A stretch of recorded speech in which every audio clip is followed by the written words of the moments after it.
Good afternoon, everyone. Thanks for coming to our second Robson Authors Forum. Today, Lavelle Carlson is going to speak to us about writing children's stories. Lavelle is a Texas gal, born and raised here, although she spent 10 years living in Europe as an adult. She earned a BA at the University of Houston and an MA at the University of Tulsa in Oklahoma, both degrees in speech and language pathology.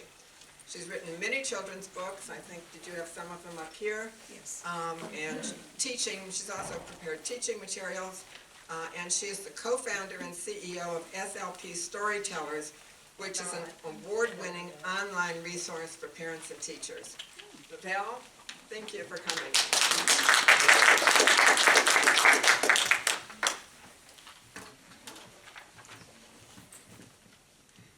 Okay, can you hear me okay, everyone? Good.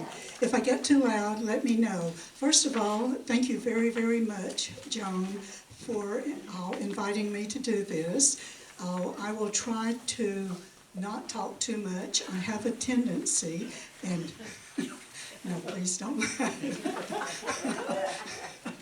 I have a few people who know me too well, but I do have a tendency to often carry on and go too much, so I will follow my notes. First of all, I want to give you a little bit of information about how I began, and then it will lead me into the more important thing, or what is so important to me now, is leaving words and memories to my children and my grandchildren. And there have been some funny things along the way that I will share with you as well. But I began writing storybooks 25 years ago when I was working with my little speech kids. Okay, what are we going to do now? And we're going to work on this kid. If I have a child with childhood apraxia of speech, then I would use something a little bit different. So I published quite a few hardcover books at that time, and was lucky enough that my husband Leroy was retired and kind of joined me, and we did a lot of speech shows until we said enough is enough is enough, and we moved up here. And then after a bit of time, I thought, oh, wait, I need to write this for the grandkids. So therefore, I have written probably about 4 or 5 books related to my life for my grandkids. And once I talk just a little bit about self-publishing, if anyone is interested, it's one of those topics that literally takes days. So I can give you a short introduction on self-publishing if you want more information. I did write a book 3 or 4 years ago for my speech therapy friends. That kind of takes you through the process. So I can give you some information there if you want it. But for today, I'm not going to dwell too much on that. I do need my glasses. So let me see where I need. So I do have a little bit of information in the handout. If you are interested in writing your own book, it is an expensive project, takes quite a while, and hiring an illustrator, and you sometimes have to be tech savvy if you're going to do formatting yourself, or you can do something like go through the Society of Children's Book Writers and Illustrators, and at that point you will spend 1 or 2 years looking for an agent to find a legitimate publisher versus one of these who says, okay, give me $2,000 and I'll publish your book. And, that's not the way it should work. So anyway, to self-publish your own book, depending upon how much work you put into it as far as the formatting and the illustrations, it can cost you up to $4,000, $5,000, $6,000 if you hire someone to do all of that work. If you do a lot of the formatting yourself, which is relatively simple, if you're able to use Photoshop, and then of course Amazon has their publishing service. They have templates for covers and all of that. So getting into it is easy if you go that route.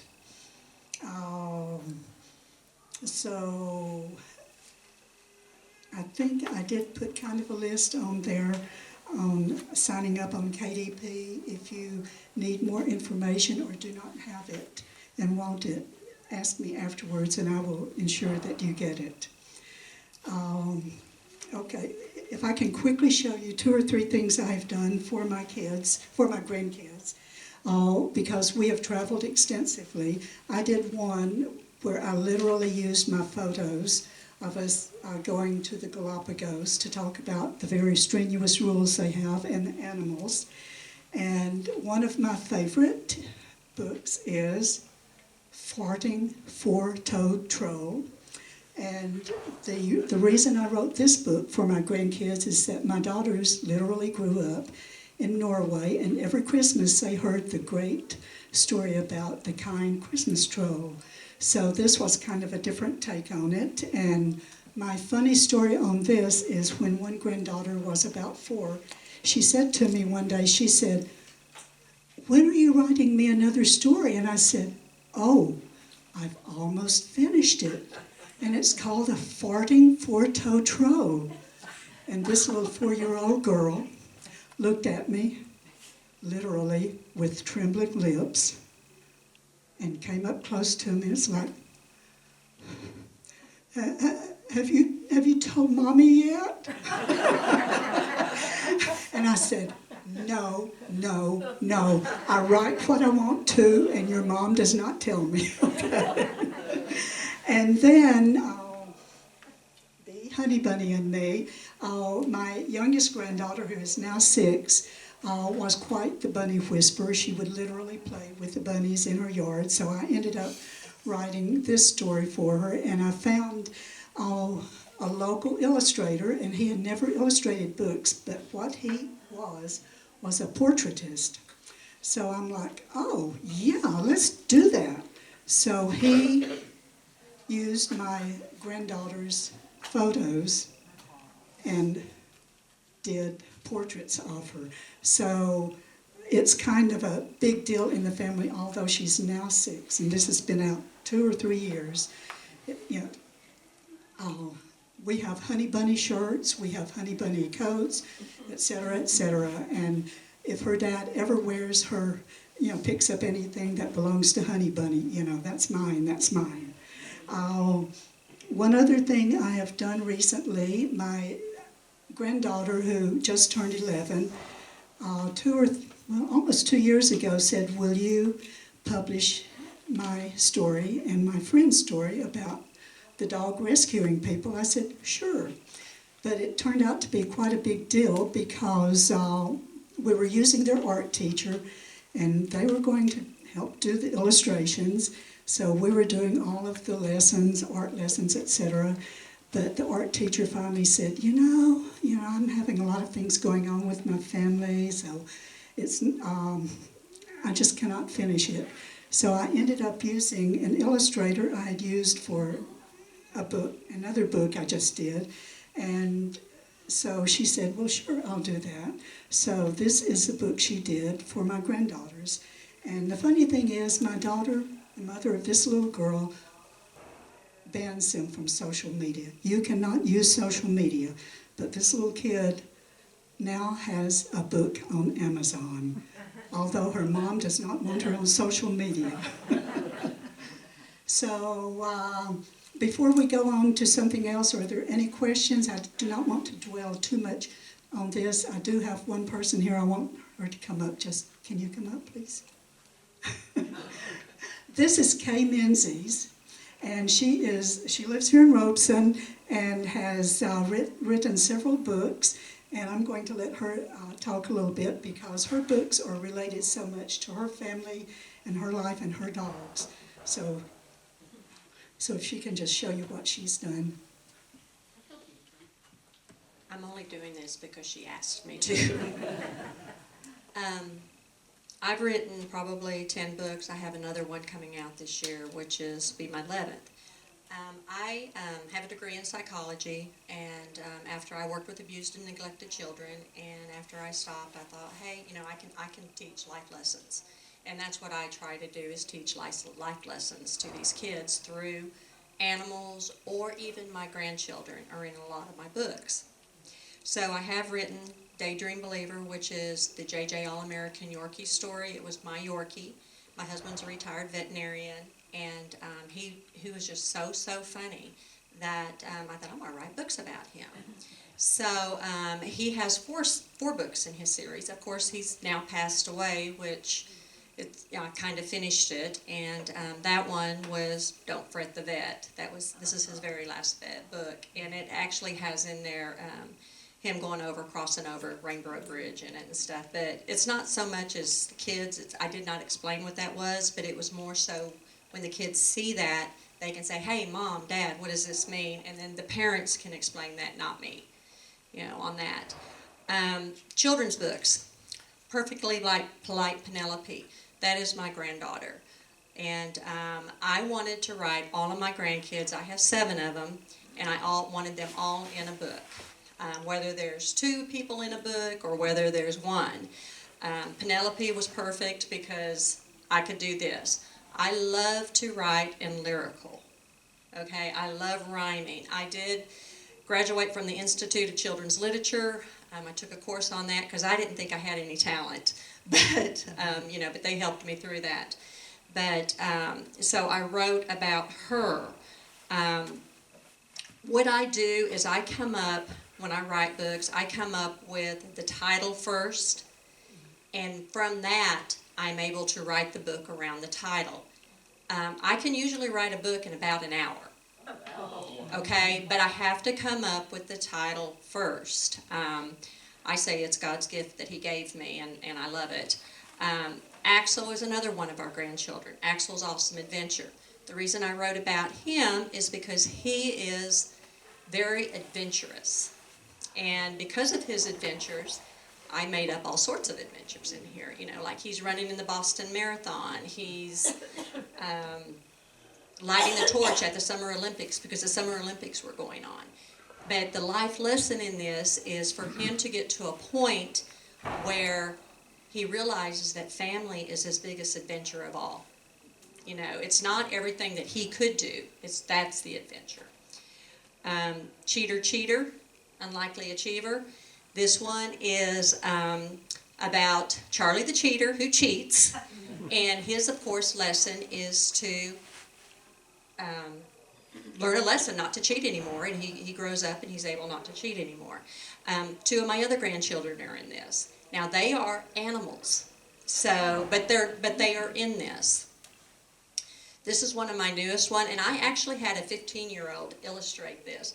Lavelle and I use the same illustrator a lot, but this one I let a little 15-year-old do it. She did a great job. This is Van. Van is my grandson. And this one, Nan, was my goat. Okay, and she is very mischievous, and she blames all of her mistakes on everybody else. But Van teaches her the lesson to own up to her mistakes. Okay, so you can come up with any sort of story for those grandkids. Listen to them. Steve and I were at the grill the other day, and my 4-year-old grandson, Van, he already has a book, so of course he doesn't get another one. But he comes up to me, he goes, Nana, I've got a book. I'm like, okay. He goes, write something on underpants. And he cracks up laughing in there. And I said, underpants. And he said, yes, underpants. Well, him and Axel both just are hooting and hollering. And I'm like, okay, well, there's already a Captain Underpants, so I can't do that. So I just got a new puppy, and her name is Pudge, and she's a little cavapoo. So after 2 weeks of thinking about it, I came up with Cavapoos Wear Bloomers Too. Okay? And because of that, I got Pudge in it, and I'm also able to put my other 2 granddaughters in it. All right? And there's a lesson to learn. So you can just listen to those kids, and you can just, I'm lucky because it's just, I do the title first, I can write the book. Usually I can write them in about an hour, but it may take me a month to get to that point, where my husband has actually said, you need to write another book. I'm like, It doesn't work that way. He has given me a lot of my ideas. There's one that I do, Terrence the Toad in an Unknown Adventure. And he was out walking one day, and he says, hey, I ran into Terrence the Toad and Timothy the Turtle. By the time he got back, I had it written. You know, and it actually won a Gold Mom's Choice Award. You know, so, but it's just listen to the grandkids and go from there. And I bet you anything you write is going to be a hit. And, you know, be surprised if they come up and ask you to write about underpants. So here's Lavelle. Thank you very much, Karen. That's greatly appreciated. Do we have any questions before we go on to something else on self-publishing or publishing? Yes. Yeah, so how many words are in, and what age are you writing for, and how many words are you Okay, for me, you really should keep it for, you know, for ages up through 5 or 6, what we call picture books. Picture story books, under 300 words, but sometimes that's too much for me when I was working with the little kids. So mine probably is a bit less, and I don't know, what do you think? Do you think you have, or do you think about that? I don't think about that. I think about pages. So Right, anywhere from 32, I have one Yes. book that's 28 pages, and then you probably up to 36 pages. So Yes. think between the pages, not the words. And that is another thing that comes up if you are planning on publishing a book, is that 32 pages is a good size for softcover. Now what Amazon, KDP, Kindle, says they will not do hardcover unless it's at least 72 pages. So if you're thinking of hardcover and Ingram Sparks. yeah, right, you can go through Ingram Sparks. And I've not used them, so I don't know, you know, how costly it is, etc. But They're kind of like KDP, Ingram Sparks. I'm converting all my books over to hardcover, so I'm giving that both of those options in there. There's no charge to use them. The books are going to be more expensive. You know, of course, they're hardcovers. But it's very simple to download, and they actually, when I did it, they uploaded them to Amazon also. So my hardcovers and my paperbacks and my ebooks are on. So they just kind of bring it all together, and it just gives more options to the buyer. right. Okay, thank you. Any other questions? Yes. When you use these vendors that you're using, are these your books, or do they have royalty rights forever to these books, or how does Okay, it depends. Well, for me, I go through the process and I literally own everything because I put it in my trust. And I do contracts that says I own the art, I own the copyright, it is mine. And I do thorough research, making sure that I'm not getting someone else's title.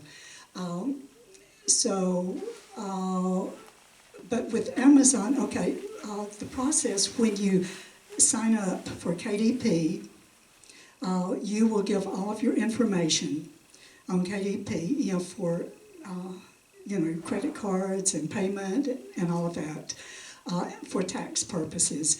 But then when you go to publish your book, you're going to have to give them an ISBN number that is used in stores when they sell your books. And then you will have to develop a barcode. Now, KDP gives you the option of Amazon putting a free barcode on there, but then they own that number. So I never, but you can also, I believe, buy a barcode from them. I don't do it. I go through a service called Bowker, Bowker, and I will purchase the ISBN number from them. And then when I go to format the book and put the ISBN number on the back cover, I also have to download that barcode that has the number on it. And if you look at the books, you will see, right there. And you have the option of whether or not you want to put the price on it, because you may want to increase the price or decrease the price. I never have the price put on it. Did that answer? What is the price for a barcode? I thought the government issued those. Bowker has been around for, I don't know, probably 50, 60, 70, I would have to Google it. But they have always been the service that provides the barcodes. But you can get them, like I say, you know, KDP will. How much are you paying for a barcode? You can buy multiple barcodes. Say if I'm thinking of doing, you know, 5 or 6 books this year, I would go ahead and, you know, get them cheaper. But it's minimal, probably $25, but don't quote me on that. Sorry, I cannot remember. It's not hugely expensive. And like I say, you know, you have the 2 options with Amazon's KDP. You can go ahead and have their free one, or you can purchase one. But I would not recommend taking the free one. Go ahead and buy your ISBN number, International Standard Book Number. But you don't need that if you're not selling your books, if you don't want your books sold in bookstores. If you're No. just running them for family or something. Right, you would- correct. No, you do not need that, no. And there is a copyright issue on the book also. Our trust attorney said, you really need to get you do go through the government to get a copyright. But if you publish a book, you can automatically have a copyright. The problem comes in if someone sues you at some point. Then at that point you cannot say, oh, I've got to get a copyright if you've already been sued. So our trust attorney said, you know, you really do need to go through the governmental service to get your copyright. And I have not done that. Any other questions? Can I say something? Yes. Talking about the copyright, before I met with John, I did 2 books for JJ, the All-American Yorkie. And they did really well, and I did it myself, and I did the illustrations myself, and I came up with his design and everything. And literally, it was stolen. And people had my artwork and selling basically JJ, the All-American Yorkie, or the All-American Yorkie, and using the same idea that I had. And there was nothing I could do about it. You know, so we had to get all of that copyrighted when we did the new one. So that there are people out there that do that. Yeah. And I do remember quite a few years ago when we were doing speech shows, one speech pathologist said to me, well, I had this story and I told someone and they took the story, and I'm like, well, you know, in our business, we all tend to write the same, unfortunately. We use different characters, we use rhyming, but they're all set up to meet certain speech goals. So you do have to be careful. Okay, anything else before I jump into something different?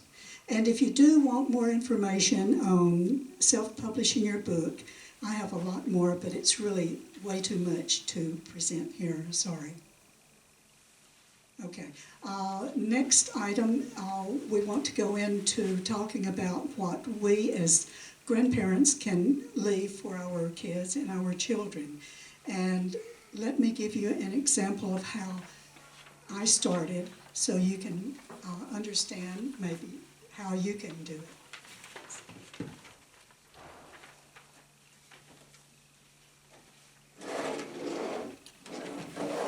So what you have to do is go, and I have many drawers at home, but you go in and you just start pulling things out. And you say, oh, this would work, I could do this. So I have done that on occasion for my grandchildren, for my daughters, okay? And did I put it? Let me see. Okay. And I'm going to read a poem to you, and I apologize up front. Not everyone has heard this poem by Shel Silverstein, and they're kind of horrified when they hear it. So, when my daughter, who is now 52 years of age, was in the 5th grade, we were living in Norway, and she loved horses, and she was quite the equestrian rider. So she came to me one day and she said, "Mom, will you read this poem?" And I said, "Sure." So I'm going to read you this poem now.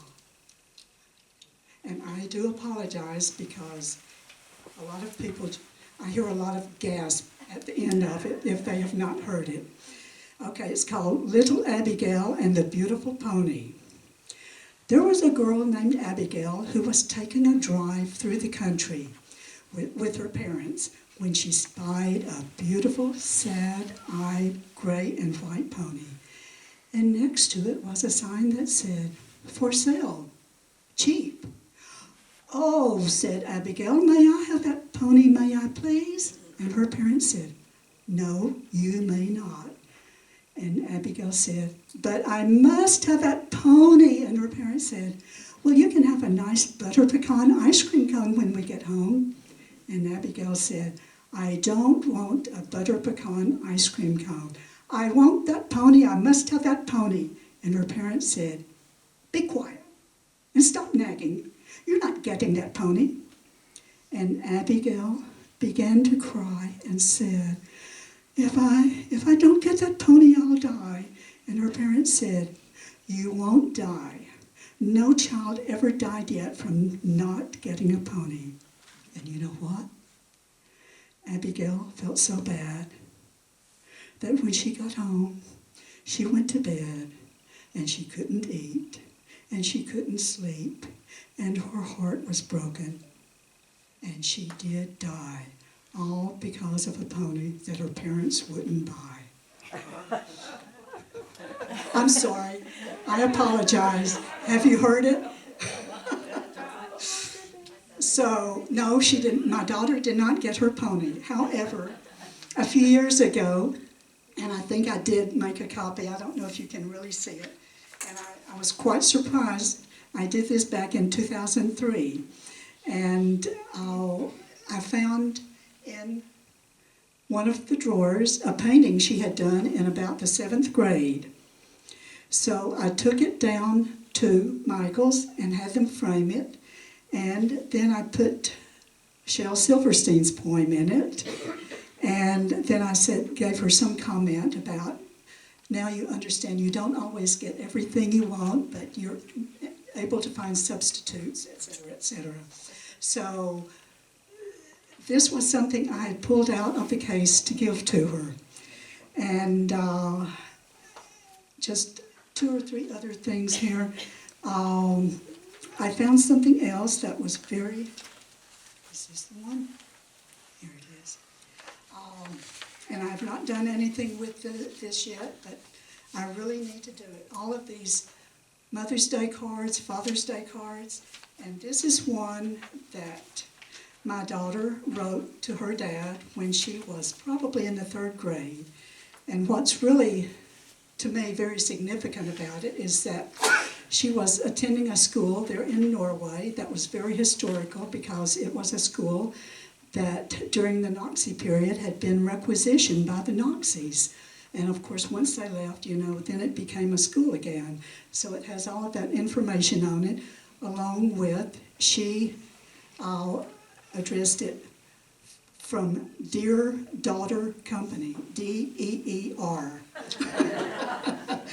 But then she said to Dad, "Happy Father's Day," and then in parentheses, "That's so old. Last time I heard that, I fell off my dinosaur and broke my rock underwear." Or, "Happy Dad's Day. I love you, Liana." Is that just so sweet? So I'm trying to decide what to do with that. When I discovered that, I sent a picture to both of the daughters, and they had a lot of fun with it. Well, I was the most fun child. So, and let me see, a few other things that I've done here. Okay. Done that.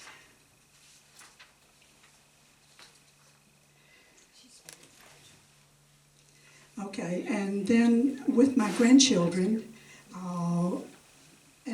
but kind of be thinking, because because toward the end, I would like to see if anyone else has some ideas, or some memories they would like to share of their grandkids or children that perhaps they could find some way of putting it together.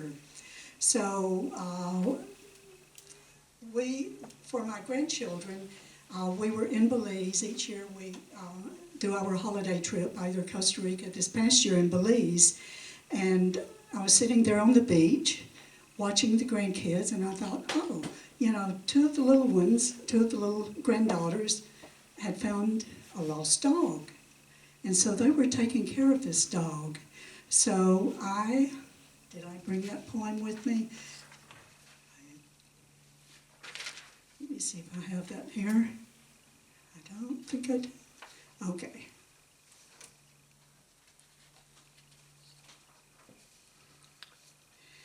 Okay, so let me find that poem. So what I will probably do with this is also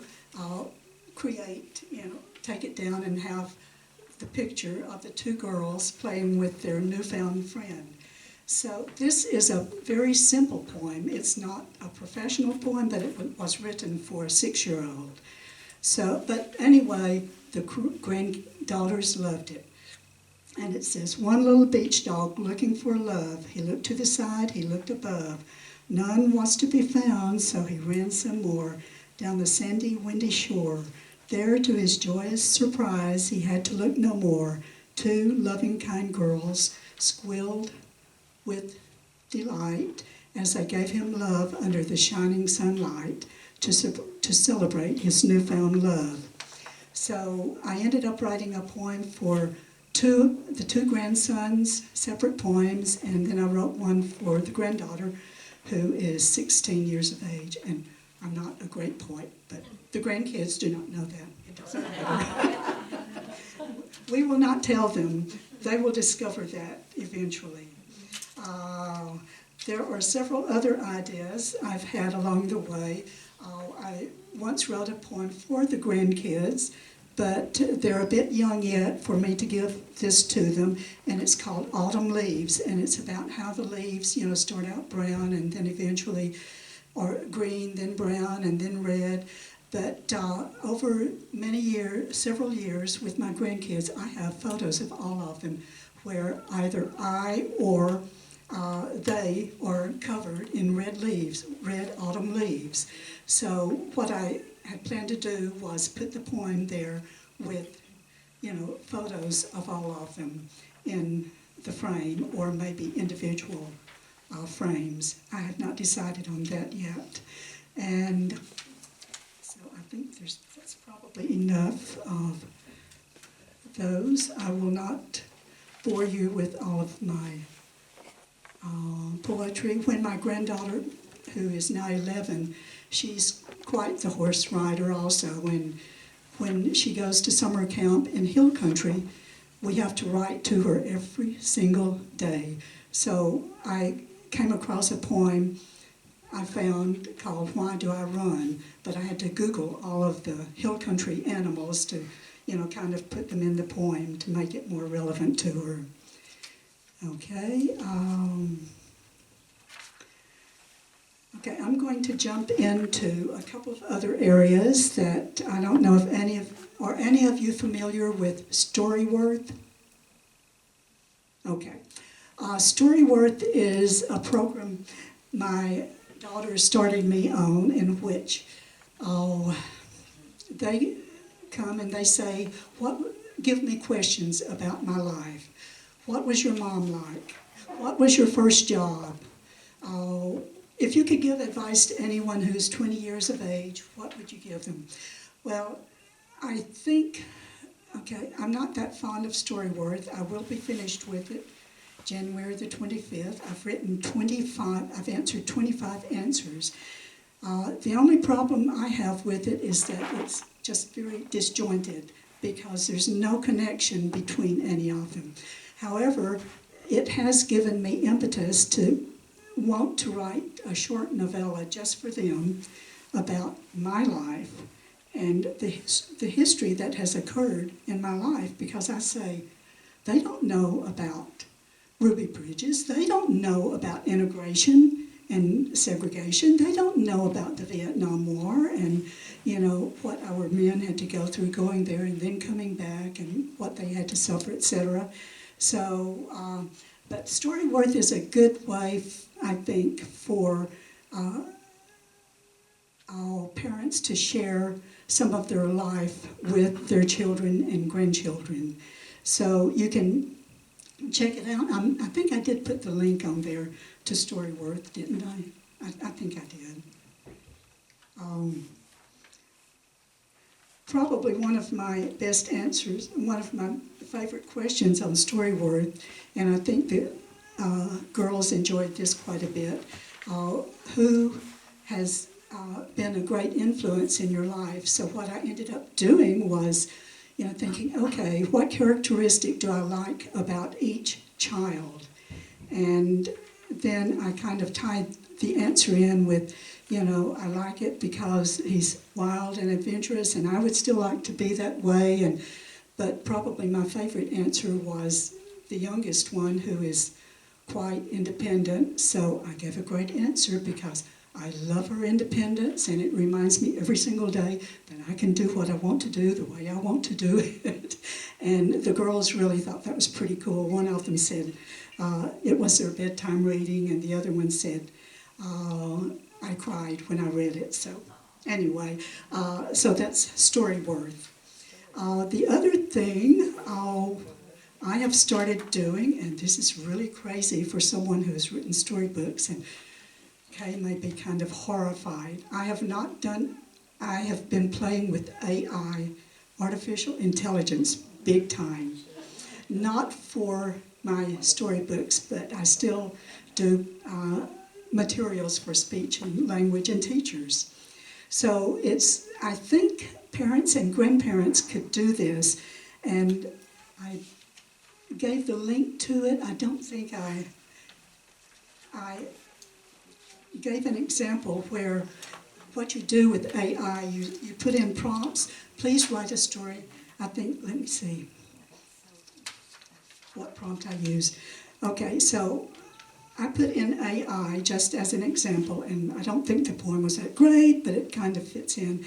And so my prompt to Chat GPT was, write a poem from the perspective of a grandmother's memory of pushing her delighted granddaughter on a swing as the girl was laughing and kicking her legs high. And so that came up. I did not put, I'll go ahead and read this one. How are we doing on time? Okay. Swinging through time, I see her still, that little sprite, with laughter bubbling pure delight, her golden curls caught in the breeze, a moment etched in memories. Higher, Grandma, higher, please, her laughter mingled with the trees. She kicked her legs toward skies so blue as if the world was fresh and new. The old swing creaked a steady song as I gently pushed her along. Her shoes flew high, her spirit free, as time stood still for her and me. She soared as if she'd touched the sky with sparkling wonder in her eye, and in her laugh I found my youth, a fleeting glimpse of life's pure truth. Her tiny hands would grip the chain, but never once did she complain. She trusted me to hold her near, to catch her dreams and calm her fear. Now years have passed, she's grown so tall, but I can still recall it all. That sunny day, her joyful flight, her laughter echoing pure and bright. Though time moves on and seasons change, our love will always rearrange. For in my heart she still takes wing, my laughing girl upon the swing. And so when you go into AI and put a prompt in, you can always go back and ask them to edit it, make it shorter, make it for a younger child, etc., etc. It's kind of a learning curve. And again, I do use Chat GPT because one nice thing that you can really do with this, I don't know what ages your grandchildren are, but I do have one who is still 6, and she loves to draw. She loves to color. So I can put in a prompt. Well, what do you want to color today? Do you want to color a dinosaur holding its baby dinosaur? and I can put in ChatGPT, you know, I need a coloring page for a 6-year-old child of a dinosaur mom holding its child, and make it all black, in black outline, you know, for the coloring page, and then download it and print it.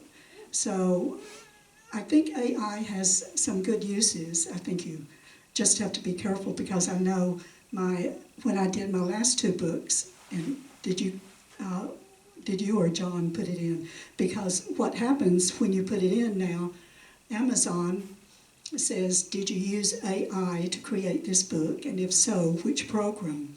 But also, I read somewhere, not from Amazon, and I thought this was kind of crazy, that Amazon no longer allows you to put 3 books on their website a day. You know, it's crazy. I mean, I don't see the point. I mean, as a writer, do you? Understand what you just said. Use an AI. Right. You use AI, and you can do that. You can put 3 books. You can say, write me a children's story about this and this and this and this and this, and then I need this front picture and change it for this and this and this and this, and then within an hour or 2 you have a book. Am I crazy for thinking that people would do that? But I don't use AI. yeah. Well, but I think there is a use for it for teachers. I say to my speech friends all the time, I say, if you're working, you know, make some mazes for the kids, make these activities, No, I make agree a story with for that. this kid. But it's not the same as writing your own heartfelt poem or story. Yeah. Plus, I think you are responsible for the plagiarism as well, right? If you don't they're not gonna do the checks. Yeah. If you're using AI and you don't do the checks, which is almost impossible to do. Yeah. I think you could be in So trouble. I wonder how that works. Well, I know there have been some suits from, was it the New York Times or Washington Post against, for OpenAI, against OpenAI. Yeah. So, yeah, I would be very careful doing that. But, you know, if you want to do some fun things with your grandkids, I don't think, and you're not publishing it, I think it's perfect. Yes. At Lavelle's suggestion, I do publicity for the Rock and Red Ranchers, and I don't like to write. I don't like to journal. I don't like any part of it. I'm an artist, but I work with my hands. I work with paper. Anyway, so I have to write an article, or I should write an article every month to put into the Pioneer Press. Well, I started using ChatGPT, and I just put in whatever is on the invitation about, you know, where it's going to be and whatever, and I put that information into ChatGPT, and it writes me a nice little story. You know, a group of mature ladies that go and do this and do that at this time, and this is what happens. And then I just go in and tweak it, and it's fabulous. And I don't think there would be an issue with that as far as No. copyright, because it's your meeting and what you're doing. Right, and it's because I'm not a writer, and so I don't have that knack, you know, I use my skills in other directions. So it's a really nice tool for me, and that's what AI is. It's A tool. Just, if you don't need a screwdriver, you're not gonna be screwing any screws into the wall or, Yeah. you don't need a screwdriver, but, you know, but it's a tool to use if you need it. Good analogy. Okay, I'm finished talking. I want to hear something from all of you. If you have any ideas on what you could possibly do, you know, with your grandchildren, for your grandchildren, are you thinking of self-publishing a book? Are you thinking of just taking out mementos and putting them, or you... Oh, I'm sorry. Yes, Candace. My sister is going to have something precious for her family. She has kept a diary almost every single day since she's 12 years old, and she's almost 76. Can you imagine what generations from now on can find. And then my son has 18 pages. He has typed on the computer about things his children have said, funny things or interesting things. So he has that. Grandma here hasn't done much. But you know, it's good if they stop and think to do it early, because with me, I literally have more drawers at home of all of these letters and things that I could put together. But I think at this point in time, I will just have the grandkids come and go through it and say, yeah, that's funny, throw that away. And, oh, yes, please. I was at a program in Brooklyn, New York, that was organized by blind children, and this guest speaker was Marty Markowitz, who was then the Brooklyn Borough President. And he looked out at the audience and he said, it's so wonderful to see so many of your children with your grandparents here. He said, you know, I lost my grandparent my grandmother when I was 8, and he went on and he finished this like 10-minute speech, and then he said to the kids, do you have any questions? And one little girl raised her hand and he said, yes. He said, what is your question? And she said, did you ever find her? So he ended up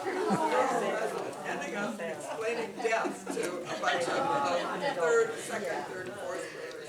Well, But you do have to watch language a little bit. Well, absolutely. When you're writing for especially young children. Well, and that brings to mind something I did write, and I did not read this, but yeah, working with all of my little special needs kids, it does fit in a little bit, but not totally. Let me see. Let's see if I brought that poem. Too much here, too much. Fall leaves.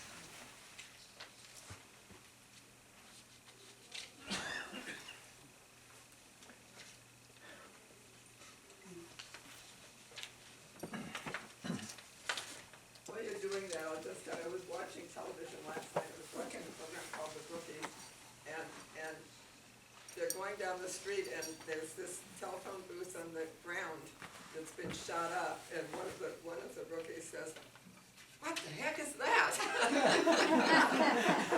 The other older man explains that people used to make phone calls from the And my sister's grandchildren just could not believe that she grew up without having a cell phone in her pocket. And so sometimes it's very interesting. They will have long talks with her about what life was like, and what does she do, and what does she play with, and she didn't have computer games. How could you not have computer games? What did you do during the day? And so it is, especially with young children, it's interesting to share some of the things from your own childhood, I think, that they're not experiencing, because their whole life is wired. Yeah. And it's just totally different from the way we grew up. Yeah. Oh, if you don't mind me reading one more little poem, I wrote this, 25 years ago, but working with my special needs kids, often they were bullied, and this, really, I was really thinking of the importance of words, how we present words to our kids. And the name of it is I Heard a Word. I heard a word, I cried in shame as I went into my shell. I heard a word, I laughed as we joined in pleasure. I heard a word, I felt warmth as security surrounded me. But I heard a word, I killed as my anger had no boundaries. I heard a word, I felt loved, and my kindness knew no boundaries. I heard a word, I gained knowledge that I could do anything. I heard a word, I looked into the water and saw my reflection of my words. And when we are passing words along, and particularly if we can tie it in with the visual, it is so, so important, that our kids hear the good words and we share those memories with them, whether they be in a book, whether they be in poetry, whether or not they be in a little photo that goes along with an experience. So does anyone have any ideas, do you want to write a book? Do you want to, for your children, do you want to just, do you have any memories that you would like to share with us, that you would like to share with your grandchildren? Our grandchildren all live away, and we just want to make our letters more entertaining to them. We don't plan to mix or anything, Yeah, not bore them, so. yeah. Give them some ideas. Well, what about something like Storyworth? Would that ever be something that you could use? And I'm not pushing it. What we ended up doing was they have pet cats. Yeah. So they moved from one country to another country and had to leave the cat behind. They found a nice person to take the cat. So I wrote from the cat's point of view how he was getting along without them. And they enjoyed reading that. And that's a very, very important message also for them to understand the loss. Yeah, thank you for sharing that. Okay. Do I need to talk more? Are you asking me? Yes, please. I have a story that's been working in my mind for a long time. Okay. And I know what I want to write, but I can't get it started. How do you do that? Well, okay. Kay may be able to help you, or is it for a child, or? It was a grandchild when he was young. Now he's 20 in his 20s. And Okay. it's different, but it's still, he just had his own version of it. So I thought, oh, but Well, maybe Kay and I could talk to you a little bit afterwards, and if that's okay. And maybe we could think of something.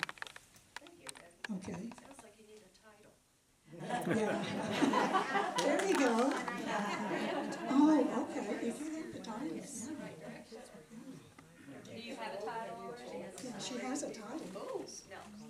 Maybe you should tell someone, not him, but somebody else, tell them the story and record it, and then look at what you said and think about how you can edit it. somebody told me not to tell my title and not to tell anybody. Well, I'm talking like if I was doing husband or your best friend. You wouldn't tell them on your. They're not gonna write it on the book, and they're gonna steal your idea.